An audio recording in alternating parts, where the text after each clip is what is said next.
Hi everyone, hope all are fine at home and making time useful by watching the videos which are being uploaded in the YouTube. Hope so everyone are watching. Okay, now moving on to the lesson. Today we are going to see about the subject history, the making of the national movement from 1870 to 1947. It's quite interesting, children. Shall we move on to the lesson now? Yes. India consisted of people irrespective of their caste, color, creed, language, or gender. And the country, its resources systems, is meant for all of them.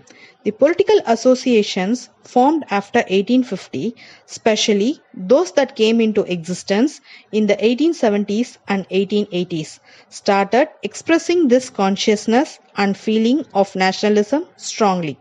Now, I just use the term nationalism. Do you know what that means? Well, it means the belief that people who share a common language, history, and culture should have an independent nation free of foreign domination. And that is the feeling going strongly among the Indians to come out of the British rules.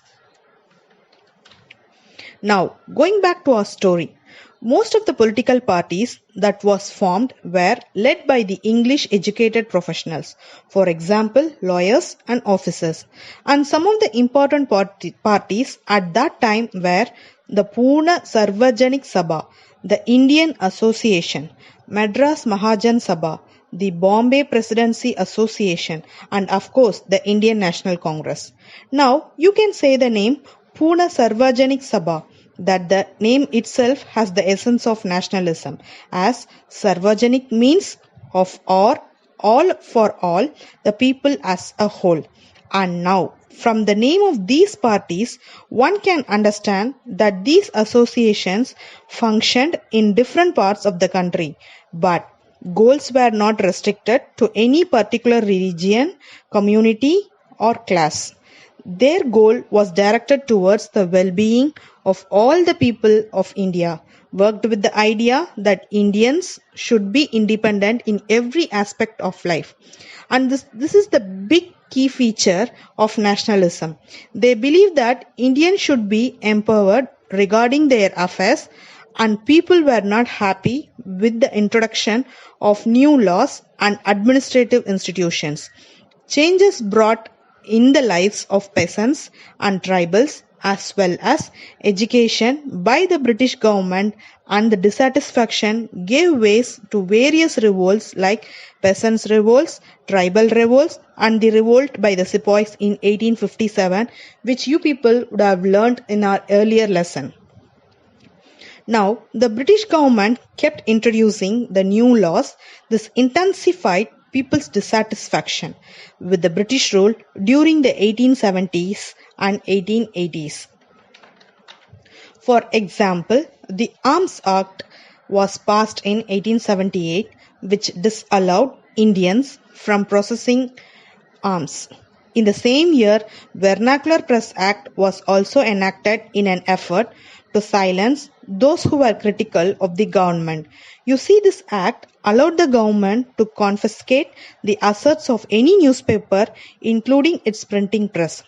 If the newspaper published anything that was found objectionable by the British government, then in 1883, an outbreak was observed amongst the English and those who supported them. When the government tried to introduce the Ilbert Bill, according to this bill, Indian judges could try an accused European. Now, with this bill, government seek equality between British and Indian judges in the country.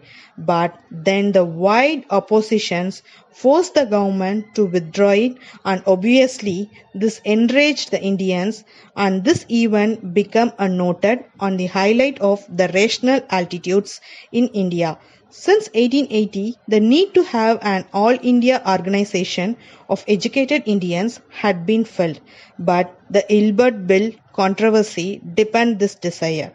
So, the Indian National Congress was established with 72 delegates all over the country at Bombay in December 1885. A newspaper, the Indian Mirror, wrote in January 1886 a quote, "The first National Congress at Bombay is the nucleus of a future parliament for our country and will lead to the good of inconceivable magnitude for our countrymen." Unquote.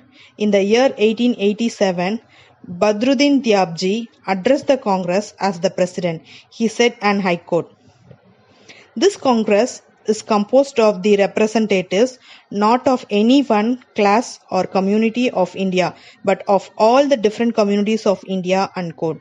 Some of the noted leaders of the Nationalist Congress were Dadabhai Nauroji, Feroz Shah Mehta, Bahruddin Tyabji, W.C. Banerjee, Surendranath Banerjee, Ramesh Chandra Dutt, S. Subramania Iyer, and most of them were from Bombay and Calcutta.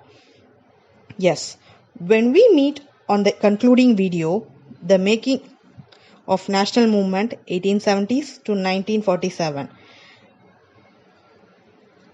we are going to travel further on our quest to find out how finally India attained Purna Swaraj. So until then, take care.